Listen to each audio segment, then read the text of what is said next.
सियासी मैदान से अहम खबर है, जहां सुप्रीम कोर्ट ने सुन्नी इत्तेहाद काउंसिल की मखसूस नशस्तों से मुतालिक दरखास्त पर मखसूस नशस्तें दूसरी जमातों को देने का पेशावर हाई कोर्ट का फैसला मुअत्तल कर दिया है। सुन्नी इत्तेहाद काउंसिल की मखसूस नशस्तों से मुतालिक दरखास्त पर यह समाअत सुप्रीम कोर्ट के 3 रुकनी बेंच ने की है। कल अदालत में जिन सारे मामले पर जब समाअत हुई तो दिलचस्प रिमार्क्स का सिलसिला भी जारी रहा है। तो इसी सारी सूरत हाल पर बात करते साबिक सेक्रेटरी इलेक्शन कमीशन कमर दिलशाद साहब ने हमें ज्वाइन किया। अस्सलाम वालेकुम कमर साहब, बहुत शुक्रिया आपके वक्त के लिए। बहुत शुक्रिया आपका बहुत शुक्रिया। बताइए। अच्छा कमर साहब, ये जो सुप्रीम कोर्ट ने पेशावर हाई कोर्ट का फैसला मुअत्तल कर दिया है और नशिस्तें अब मिलनी है उनके, उस पर हम देख रहे हैं कि काफ़ी खुशी का कुछ इजहार कर रहे हैं जो PTI के रहनुमा है। किस तरह देख रहे हैं आप इस सारे मामले को? ये जो कल जो सुप्रीम कोर्ट ऑफ पाकिस्तान का जो 3 रुकनी बेंच है जिसमें सीनियर तरीन जज इसमें शामिल थे, उनका जो फैसला आया है उससे आइंदा पार्लिमानी सियासत पर बड़ा गहरा असर पड़ेगा।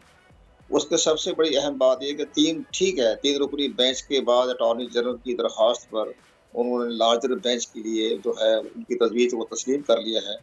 तो जो लार्जर बेंच बनेगा वो 5 रुकनी बेंच होगा, उसमें 3 यही जज होंगे, 2 बार से आ जाएंगे, 5 रुकनी फैसला करेगा और उन आइन की आर्टिकल जो है 51 की तशरीह करनी है। लेकिन आइन की आर्टिकल 51 की तो ऑलरेडी तशरीह हो चुकी है। वो इस लिहाज से कि ये आइन में नहीं लिखा हुआ कि आप किसी की जो सीटें जो हैं कि दीगर सियासी जमातों को तकसीम कर दें। अगर किसी वजह से वो तो नहीं हुई है तो जिन सीटें जो कौमी असम्बली में या सूबाई असम्बली में जिन पार्टियों को सीटें मिल गई हैं ख्वातीन की माइनॉरिटी के, वही कोटा उनका है। अब इलेक्शन कमीशन के पाकिस्तान के पास ये इख्तियारात नहीं है कि वो आज खुद जो है उसकी तशरीह करते हुए बाकी दीगर सियासी जमातों में वो तकसीम कर दें। उस पर कमर साहब, ये जो इलेक्शन कमीशन ऑफ पाकिस्तान ने पहले खुद से ये तकसीम की थी नशस्तें, तो क्या ये उन्होंने खिलाफे कानून की थी? सुप्रीम कोर्ट का तो पॉइंट यही है जो आपने फरमाया। सुप्रीम कोर्ट ऑफ पाकिस्तान ने यही कहा है कि इलेक्शन कमीशन के पास ये इख्तियारात नहीं है कि वो आइन की या एक्ट की तशरीह करे। ये तो सुप्रीम कोर्ट ऑफ पाकिस्तान की सवाबदीदी इख्तियारात हैं।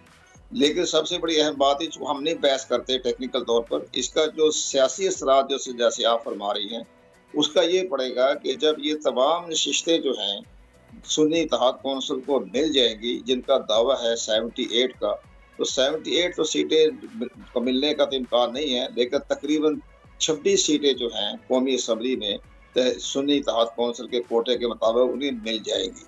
इसी तरह मिनॉरिटी की सीटें। इसमें मैं थोड़ा सा आपको रोकूंगी कमर साहब, बैरिस्टर गौहर का बयान मैंने देखा है, वो ये कह रहे हैं कि ये सीटें जब मिल जाएंगी तो हुकूमत जो कि मौजूदा हुकूमत है वो अपनी 2/3 अक्सरियत खो बैठेगी।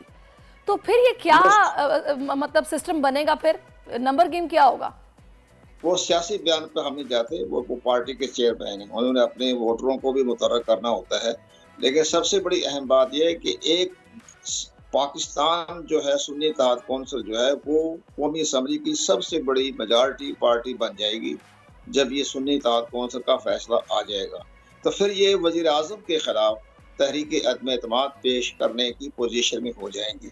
लेकिन अगर तहरीक अदम एतमाद पेश करने से पहले ही जब ये तकरीबन हमने हिसाब लगाया है, कैलकुलेट किया है कि तमाम सीटें अगर उनको मिल जाती है सुन्नी इत्तेहाद कौंसिल को, तो कौमी असम्बली में इनकी तादाद 150 के लगभग हो जाएंगी और वज़ीर आज़म बनने के लिए चाहिए 166। तो बहुत नज़दीक पहुंच जाएंगे वज़ीर आज़म बनने की नशिस्त पर आने के लिए। लेकिन जब हम ये देखेंगे कि इनको 155 के लगभग सीटें मिल गई हैं कौमी असम्बली, तो मुमकिन है प्रेसिडेंट ऑफ पाकिस्तान जो है, जो वफाक की अलामत है, वो ये कहे कि अब तो वज़ीर आज़म जो है वो तो अपना एतमाद का है, वो तो बहुत खतरे पड़ गया है। अगर वो उनको आइन की आर्टिकल 91 के तहत ये कह दें कि आप एतमाद का वोट लें, तो फिर वो तो ज़रूरत भी पेश आएगी, तो फिर तो सारा मामला ही तो जो है कौमी असम्बली में चला जाएगा।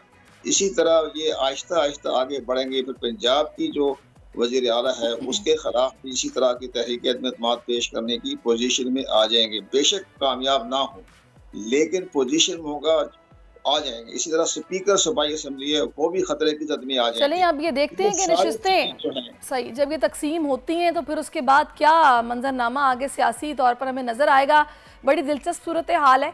बहुत शुक्रिया आपका कमर दिलशाद साहब, आप हमारे साथ मौजूद रहे और आपने इस हवाले से अपना नुक्ता नज़र जो है वो बयान किया है।